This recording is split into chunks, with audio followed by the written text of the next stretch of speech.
जो आने वाले 1.5 साल में 10 लाख सरकारी नौकरियों की बात की जा रही है सरकार की तरफ से। कुल मिलाकर ये वो बेरोजगारी का मुद्दा जिसे लेकर विपक्ष की तरफ से सबसे ज्यादा घेराबंदी मोदी सरकार की पिछले कुछ समय से की जा रही थी, उसी को कुंद करने के लिहाज से इसको मास्टर स्ट्रोक कहा जाएगा। जी बिल्कुल रोमाना, इसको बिल्कुल महत्वपूर्ण माना जाएगा क्योंकि कांग्रेस जब भी मुद्दे उठाती है वो सीधे केंद्र सरकार पर मुद्दे उठाती है कि बेरोजगारी, महंगाई और दूसरे जो बड़े इश्यूज हैं, जो आम पब्लिक से जुड़े इश्यूज हैं, उनको एड्रेस करती है। तो आज केंद्र सरकार ने भी उन इश्यूज को एड्रेस किया है और प्रधानमंत्री नरेंद्र मोदी ने जो आज कैबिनेट की बैठक बुलाई, उस बैठक में सबसे पहले शुरुआत ही इससे की कि जो भी विभाग हैं उनमें जो खाली पद हैं उन पर उनकी समीक्षा की और इस निर्देश दिए कि अगले 1.5 वर्षों के दौरान जितने भी विभाग हैं उनमें करीब 10 लाख ऐसे वैकेंट पद हैं, उनको भरा जाएगा। और इसी को लेकर आज चूंकि मिशन अग्निपथ के तहत आज तीनों सेना अध्यक्ष 12:30 बजे नेशनल मीडिया सेंटर में प्रेस कॉन्फ्रेंस भी करेंगे और उस प्रेस कॉन्फ्रेंस के दौरान क्या कुछ प्लान है उनका डिपार्टमेंट्स का, कैसे भर्तियां की जाएंगी मिशन अग्निपथ के तहत, उनका भी ब्यौरा रखेंगे। बिल्कुल, उस बैठक का भी इंतजार है। फिलहाल तो देखिए बड़ा फैसला जो मोदी सरकार की तरफ से लिया गया है, आने वाले 1.5 साल में 10 लाख नई नौकरियां जो दी जाएंगी, मतलब कुल मिलाकर देश में नौकरियों की बहार आने वाली है। और इस सब के बीच कांग्रेस जो सत्याग्रह पर अड़ी हुई है क्योंकि राहुल गांधी को आज फिर से ईडी ने बुलाया है सवालों का जवाब देने के लिए। कल करीब 10.5 घंटे की पूछताछ, आज ईडी के सवालों के सामने एक बार फिर से राहुल गांधी होंगे। और इस सब के बीच सीधे आपको लेकर चलेंगे कांग्रेस दफ्तर। मेरे सहयोगी अंकित गुप्ता भी इस वक्त वहीं पर मौजूद हैं। अंकित, किस तरीके की तस्वीरें आप देख पा रहे हैं कांग्रेस दफ्तर पर? बिल्कुल रोमाना, अब इंतजार हो रहा है राहुल गांधी का और जैसी जानकारी मिली है, ये देखिए कांग्रेस का जो ये मेन गेट है जिससे राहुल गांधी कुछ ही देर बाद यहां पर पहुंचेंगे क्योंकि जो कांग्रेस के कई नेता हैं, जो सांसद हैं, मंत्री, जो पूर्व मंत्री रहे हैं, वो सब यहां पर पहले ही पहुंच चुके हैं। और देखिए शक्ति सिंह गोहिल यहां पर नजर आ रहे हैं। एक एक करके जो तमाम सांसद और जो है नेता है वो यहां पर पहुंचे हैं। गोहिल साहब, कल तो आप लोगों ने प्रदर्शन किया, आज क्या रहेगा? क्योंकि कल राहुल गांधी से कई घंटे पूछताछ हुई, आज एक बार फिर से बुलाया गया।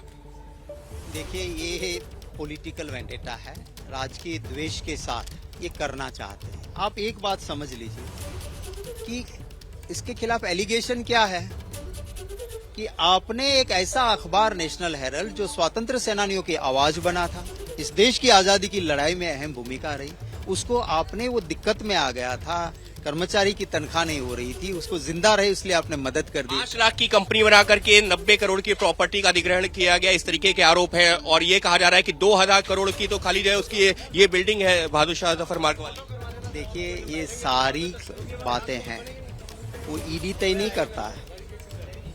क्यों नहीं गए अदालत में सिविल सूट फाइल करके? इनकम टैक्स एक्ट है, पीएमएलए एक्ट है, उस कानून में प्रावधान है जी। ये गुना शेड्यूल एक्ट में नहीं आता है, इसकी एफआईआर नहीं बनती है, इस सिविल सूट फाइल करवा दे, सिविल सूट फाइल करवा दे। ये यानी कि जो कांग्रेस के तमाम नेता इस वक्त हमको नजर आ रहे हैं, यहाँ पर एक तरीके से मानव श्रृंखला भी बनाई जा रही है और कांग्रेस के जो तमाम नेता हैं वो इस वक्त हमको यहाँ पर नजर आ रहे हैं।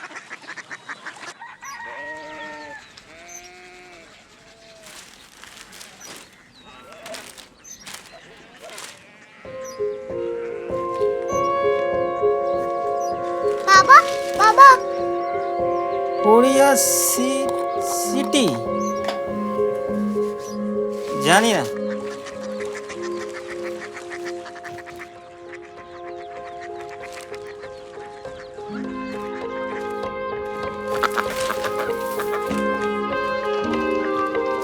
Korea city? हाँ।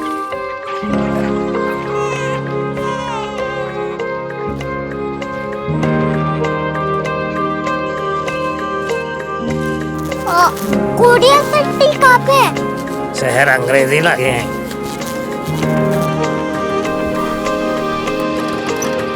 Korea city.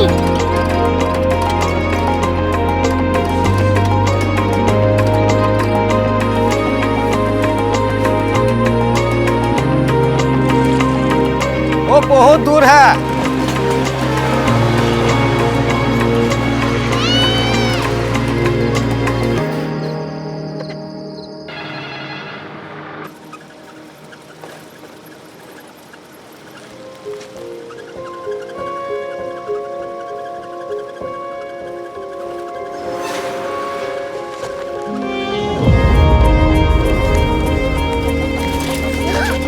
Korea city.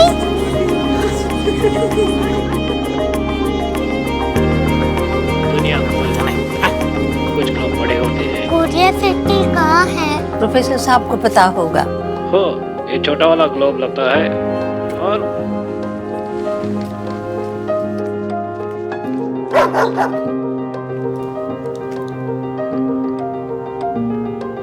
पता नहीं, मेरी बेटी से जाके मिल लो, शायद उसे मालूम हो।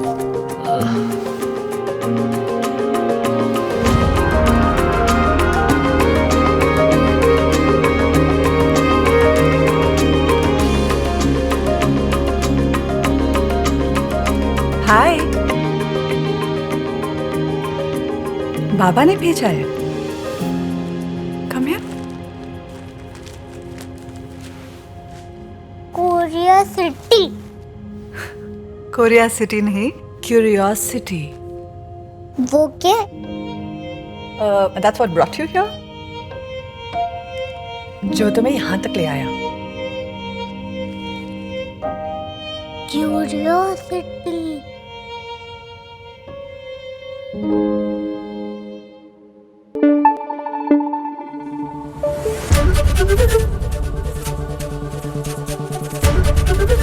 एबीपी न्यूज आपको रखे आगे।